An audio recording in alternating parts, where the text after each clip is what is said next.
Corona காலம் எங்களால பரீட்சை எழுத முடியும். ஆல் பாஸ் போட்டேன், ஆல் பாஸ் கொடுத்தேன். அந்த மாணவர்கள் அந்த தேர்வில் தோல்வி விட்டுட்டா மனம் உடைஞ்சு போயிடுவாங்க. அந்த மனம் உடைந்து போய்விடும். அப்படி இளம் பருவத்தில் அவருடைய எண்ணத்துக்கு ஏற்றவாறு ஆட்சி செய்த அரசாங்கம் அதிமுக அரசாங்கம். இதை விட இன்னும் என்ன வேணும்? இளைஞர்கள் மாணவர்கள் எண்ணி பார்க்க வேண்டும்.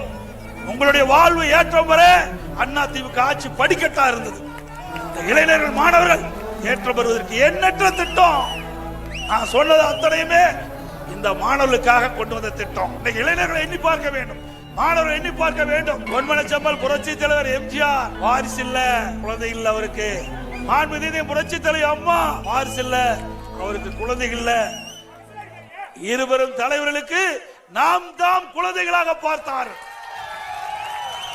நம்முடைய குழந்தைகள் எப்படி வாழ வேண்டும், எப்படி கல்வி கற்க வேண்டும், அதையெல்லாம் செய்து காட்டிய தலைவர்கள் நம்முடைய தலைவர்கள். அந்த வழியில்தான் இன்றைக்கு அதிமுக ஆட்சி சிறப்பான ஆட்சியா செயல்பட்டது. பள்ளியில படிக்கின்ற குழந்தைக்கு காலனி, சீருடை, விலையில்லா புத்தகம், நோட்டு, கொண்டு போறதுக்கு பைய, பள்ளிக்கு போறதுக்கு சைக்கிள் எந்த ஆட்சியில கொடுத்தாங்க? மாணவ செல்வங்களை எண்ணி பார்க்க வேண்டும், பெற்றோர்கள் எண்ணி பார்க்க வேண்டும். அது மட்டும் அதிகமான கல்லூரி எந்த ஆட்சியில் அதிகமான கல்லூரி கொடுத்தோம்? அதிமுக ஆட்சியில் தான் கொடுத்தோம். ஒரே ஆண்டில் 11 அரசு மருத்துவக் கல்லூரி மருத்துவமனையோட கொடுத்தோம். அம்மா இருக்கும்போது 7 அரசு மருத்துவக் கல்லூரி மருத்துவமனை.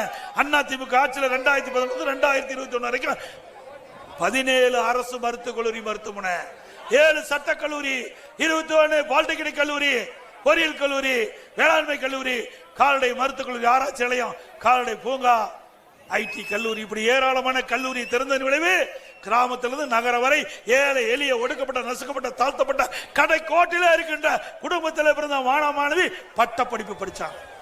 எந்த ஆட்சியில் செஞ்சாங்க?